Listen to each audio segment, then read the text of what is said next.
Bonjour, on se retrouve aujourd'hui pour une nouvelle vidéo carte fond gel presse et tampon Quetzalcraft. Donc pour commencer, je vous montre le fond. Donc vous voyez que j'ai déjà un reste d'un précédent gel presse que j'avais fait avant, donc avec des couleurs un peu arc-en-ciel. J'étale juste de la peinture beige pour faire mon prélèvement et je retire ce qu'il y avait avant. Comme ça me paraît assez sympa, je vais essayer de l'utiliser en l'état en y ajoutant quelques détails.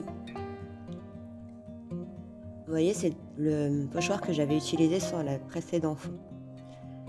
Donc pour ajouter les détails, j'ai envie d'ajouter des étoiles puisque je vais aujourd'hui utiliser le petit magicien. Et directement à travers mon pochoir, je vais passer mon brailleur pour déposer donc les petites étoiles sur la gel presse. Ensuite, je vais prélever tout ça sur le fond précédent. J'appuie bien avec mon brailleur, je trouve que c'est ce qui fait que c'est le plus uniforme après au prélèvement justement. Voilà. Je décide maintenant d'ajouter des bulles sur mon fond. Donc pour ce faire, je vais utiliser une peinture un peu plus foncée. Ici ce sera du bleu pétrole je crois de chez Action. Et avec des bouchons, je vais prélever de la peinture et appliquer sur le fond gel presse directement, sur la gel presse en fait. Donc j'utilise deux tailles de bouchons différents.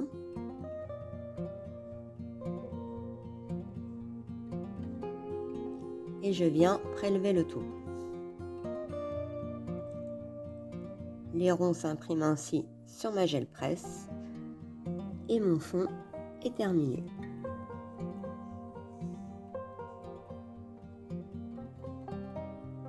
Ensuite, je vais passer à la colorisation de mon petit personnage.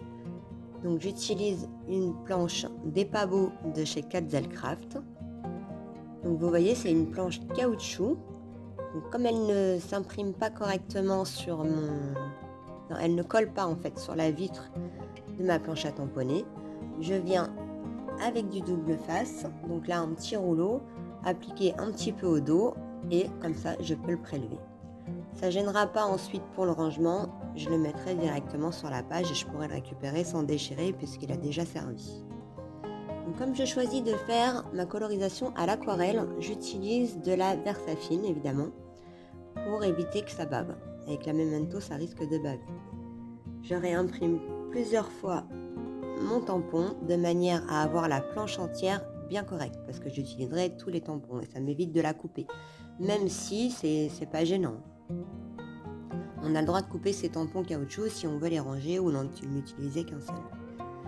Je nettoie tout ça correctement avec un produit spécial. Je vous mettrai le lien en description, je ne l'ai pas sous les yeux, je ne sais plus ce que c'est. Et je range tout ça. Alors, je sèche bien mes tampons. La Versafine est une encre à séchage lent et c'est un peu risqué d'attaquer tout de suite, donc je sèche correctement. Maintenant, pour faire la peau de mes personnages, je vais mélanger un rose et un jaune. Je vais obtenir une couleur un peu trop orangée par rapport à ce que je voulais, mais vu que les personnages sont un peu décalés, je choisis de continuer comme ça et de travailler avec beaucoup d'eau de manière à lisser et à éclaircir en fait l'aquarelle. Donc j'ai fait son petit visage. Avec du bleu, je fais son petit costume et son petit chapeau. Et un petit peu de vert sur mon lapin pour le faire ressortir un petit peu. Et voilà ce que ça donne. Maintenant que mon fond gel presse est bien sec, je vais pouvoir découper mon devant de carte à 9,5 par 13,5 cm. J'ai voulu ajouter un petit peu de blanc à mon fond, donc je prends un pochoir, toujours avec des étoiles, et de la pâte de texture blanche. Donc ici, vous voyez, c'est de l'enduit de rebouchage que j'ai trouvé à pas cher, chez Action. Et j'applique correctement à travers le pochoir. Et je vais le nettoyer tout de suite dès que j'aurai terminé parce que les étoiles sont toutes petites et je voudrais pas que le pochoir se bouche avec donc l'enduit de rebouchage. Donc j'attends pas qu'il soit sec, je vais tout de suite à la salle de bain et je le rince correctement. Je sèche tout ça bien comme il faut et je peux passer maintenant à la mise en place de ma scénette. Donc ici, toujours une planche de tampon de chez Katzelcraft que j'ai tamponné de la même manière en la mettant sur ma planche à tamponner. Je décide de couper un petit bout, ce sera juste une petite citation, un petit grain de folie. Et je choisis d'ajouter un petit peu de doré sur certaines étoiles, ça donnera un peu de brillance à l'ensemble de ma carte. Donc j'en mets pas beaucoup, c'est vraiment pour faire des petits points de lumière.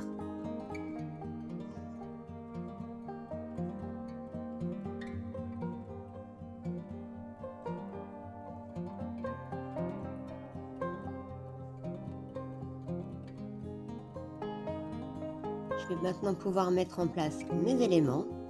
Donc je colle correctement en mettant bien partout, y compris sur la petite baguette pour pas prendre de risques. Je mets en place.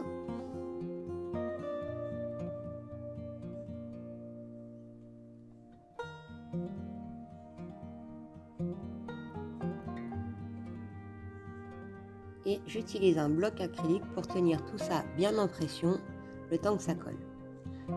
Je vais maintenant utiliser un fond de carte. Donc je choisis d'utiliser le bleu qui se rapproche le plus de mon personnage, en fait de son habit, de manière à faire un rappel.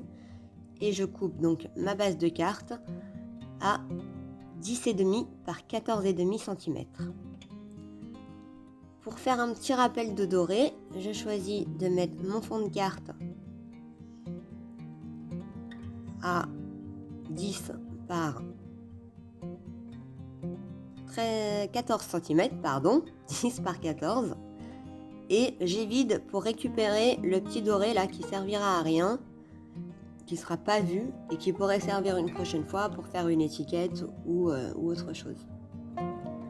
Je colle correctement, je remets encore de la colle derrière mon devant de carte. Et je vois que ça s'est un petit peu décollé, donc c'est certainement sur la pâte de texture. Je mets donc une épaisseur un peu plus de peinture et mon bloc acrylique pour faire sécher tout ça bien en place.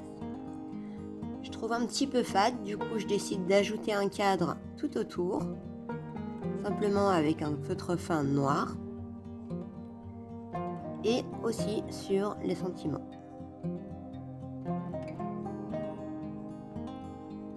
Un petit point de colle qui devait m'embêter, qui a dû baver. Et je mets tout ça au séchage. Encore un peu plus de brillance avec du Glossy Accent, donc sur les yeux de mon personnage, sur le petit étoile de la baguette et sur le sentiment. Ça fait bien ressortir, je trouve, le noir du tampon. Et un petit peu sur le chapeau. Et voilà. J'espère que cette vidéo vous a plu. Si c'est le cas, n'hésitez pas à vous abonner et à me laisser un petit commentaire ou un petit pouce en l'air, ça fait toujours plaisir. Et je vous dis à bientôt.